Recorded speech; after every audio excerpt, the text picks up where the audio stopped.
Hello students, welcome to my channel. आज की इस वीडियो में हम शुरू करेंगे हमारी जो बीएससी फर्स्ट ईयर है और फर्स्ट सेमेस्टर की हम फिजिक्स शुरू करने वाले हैं। हमारी बुक कौन सी शुरू करें? मैकेनिक्स।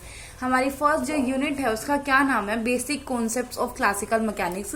ये हमारा फर्स्ट लेक्चर है फॉर बीएससी फर्स्ट ईयर और फर्स्ट सेमेस्टर के लिए।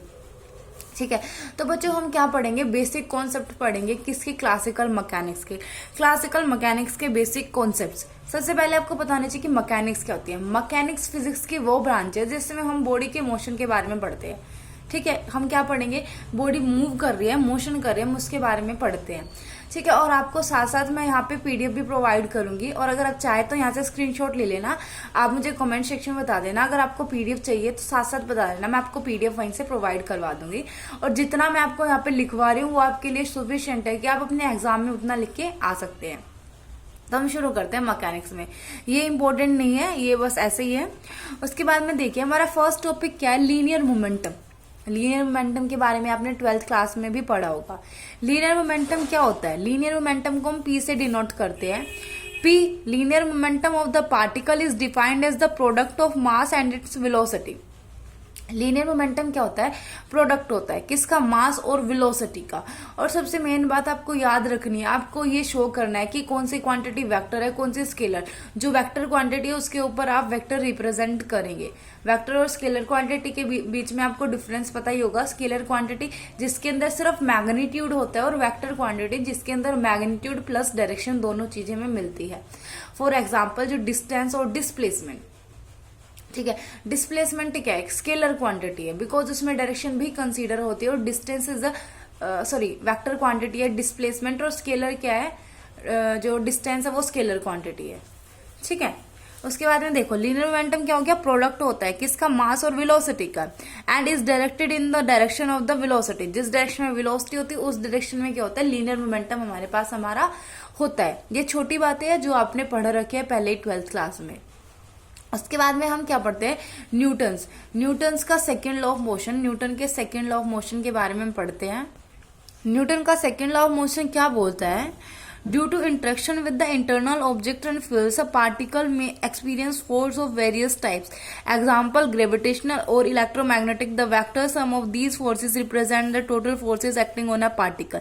The mechanics of such a particle is contained in Newton second law of motion according to Newton second law of motion.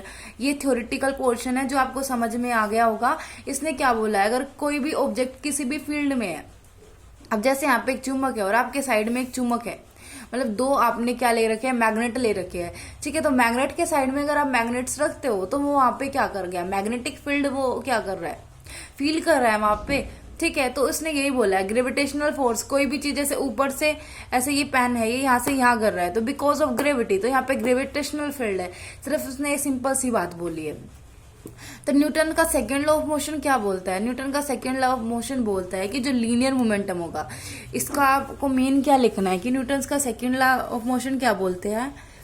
The rate of change of linear momentum. Newton का second law क्या बोलता है? Rate of change of linear momentum. Linear momentum को हम किससे represent करते हैं? P से रिप्रेजेंट करते हैं। और हमारा पी क्या है? Mass into velocity. आपको पता है आपका पी कितना होता है? मास इंटू वेलोसिटी होता है। तो एफ क्या आ जाएगा? डी एज इट इज आ जाएगा। पी की जगह हम एम वी लिख देंगे, अपॉन में डी टी लिख देते हैं। ठीक है, फिर F as it is, M निकाल लिया हमने। हम क्या करेंगे? डिफरेंशिएशन कर देंगे किसका? वी का, with respect to T. Rate of change of velocity with respect to time is what? Acceleration आ जाता है। ठीक है, एम रिमेन कांस्टेंट। आपको पता है मास क्या होती है? मास तो कांस्टेंट ही रहता है हमेशा। ठीक है, तो D V by D T is the rate of change of velocity and by differentiation denotes the acceleration A of the particles. इतनी बात आपको पता है। The rate of change of velocity is what? Acceleration. ठीक है, rate of change of displacement is what? Velocity. ये बात आपको पता है। तो एक्सेलरेशन क्या हो गया? डीवी बाई डी टी हो गया। ठीक है, अब d बाई डी टी लिख दिया।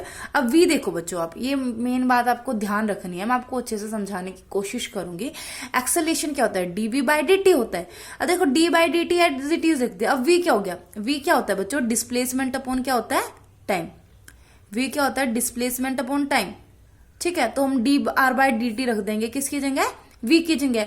अब ये d by D T as it is रहा और v की जगह dr बाई डी टी रख दिया, तो यहाँ पे क्या आ जाएगा, d का स्क्वायर r अपॉन में dt का स्क्वायर हमारे पास आ जाएगा। आपको ये प्रूफ करना देते हैं कि आप हमें प्रूफ करके दिखाइए according to Newton second law of motion और लीनियर मोमेंटम से आप हमें ये प्रूफ करके दिखाइए। ठीक है, अब देखो therefore equation first take the form f is equals to dp by dt is equals to m dv by dt। क्या था ये, मास इनटू वेलोसिटी था, m लिया, जो v रह गया उसका हमने डिफरेंशिएशन कर दिया विद रिस्पेक्ट टू t। अब मास इनटू एक्सेलरेशन हुआ और एक्सेलरेशन हमारे पास क्या आ गया, d का स्क्वायर r अपॉन में dt का square, m d square r upon में dt का स्क्वायर। और बच्चों जैसे मैंने कर रखा है ना, ये आप एज इट इज करना, बिकॉज हमें लेंथ ही करना होता है थोड़ा सा। ठीक है, तो आपको ये समझ में आ गया होगा, इसमें कुछ भी नहीं है, सिर्फ आपको पता होना चाहिए कि वेलोसिटी क्या होता है, एक्सेलरेशन क्या होता है। आपको पता है डिस्प्लेसमेंट अपॉन टाइम वेलोसिटी और वेलोसिटी अपॉन टाइम क्या होता है, एक्सेलरेशन आ जाता है हमारे पास। ठीक है, तो हमने छोटी सी बात देखी थी कि भाई लीनियर मोमेंटम क्या होता है। उसके बाद में न्यूटन का सेकंड लॉ ऑफ मोशन क्या, किसकी फॉर्म में, लीनियर मोमेंटम की फॉर्म में हमने न्यूटन का second law of motion derive किया। ठीक है, जिसमें क्या हो रहा है, इसका स्क्वायर आ रहा है। ठीक है, इसका क्या आ रहा है, स्क्वायर आ रहा है। अब नेक्स्ट देखिए, अब हम देखते हैं एंगुलर मोमेंटम।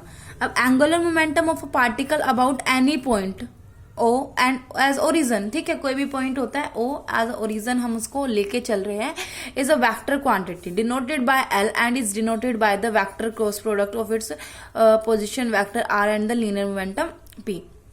मैंने छोटी सी बात बोली है कि जो एंगुलर मोमेंटम होता है वो क्या होता है, एंगुलर मोमेंटम क्या होता है, रिप्रेजेंट करता है तो पोजीशन वेक्टर मल्टीप्लाइड बाय क्या, लीनियर मोमेंटम।